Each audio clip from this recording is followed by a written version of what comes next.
Video শুরুতে যে ফটোগুলো দেখতে পারলেন, ফটোগুলো আমি এক ক্লিকে এডিট করেছি। আপনারা পারলে খুব সহজে এডিট করতে পারবেন। আর এরকম ফটো এডিট করতে চান তাহলে সম্পূর্ণ ভিডিওটা দেখুন লাস্ট পর্যন্ত। প্লে স্টোর অ্যাপটা ওপেন করবেন। তারপরে সার্চবারে জেমিনি অ্যাপ বলে সার্চ করবেন। তারপর আপনাদের সামনে এরকম একটা অ্যাপস চলে আসবে, ভালো করে লক্ষ্য করবেন। এই অ্যাপসটা ক্লিক করে ডাউনলোড করে নেবেন। অ্যাপসটা ডাউনলোড হয়ে যাওয়ার পরে একটা ওপেন করবেন। আপনাদের মোবাইল নাম্বারে জিমেইল লগইন করে নিবেন। লগইন হয়ে যাওয়ার পরে নিচে প্লাস আইকন দেখতে পাচ্ছেন, প্লাস আইকনে ক্লিক করবেন। ক্লিক করে নেয়ার পরে গ্যালারি বলে লিখা আছে, গ্যালারিতে ক্লিক করবে। এখানে যে ফটোটা এডিট করবে পছন্দমতো ফটো নিয়ে নেবেন। এখানে হচ্ছে একটা টেক্সট বসাতে হবে।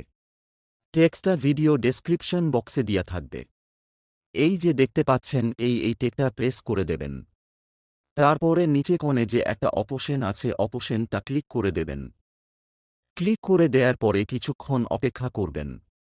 এই যে দেখছেন আমার এটা নরমাল ছবি, আর এডিট হয়ে ছবিটা বার হয়ে আসছেন।